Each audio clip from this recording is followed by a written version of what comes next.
The company's first foray into the automotive market was through a partnership with Meta Machine and Foundry, producing the John Deere Model A tractor-based pickup.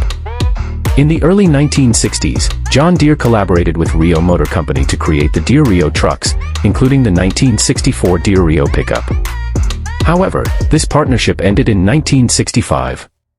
John Deere re-entered the pickup market in 1973 with the John Deere 100, 200, and 300 series, built by Volkswagen's truck division, Volkswagen Truck and Bus. These trucks featured Volkswagen chassis and engines.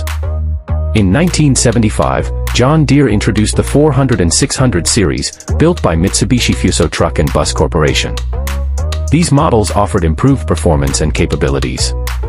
Throughout the 1980s, John Deere continued to expand its pickup lineup with models like the 500 and 700 series. These trucks gained popularity for their durability and reliability. In 1985, John Deere partnered with Navistar International, formerly International Harvester, to produce the John Deere pickup trucks. This collaboration resulted in models like the 405, 425, and 435. By the early 1990s, John Deere decided to focus on its core agricultural and construction equipment business, discontinuing its pickup truck production.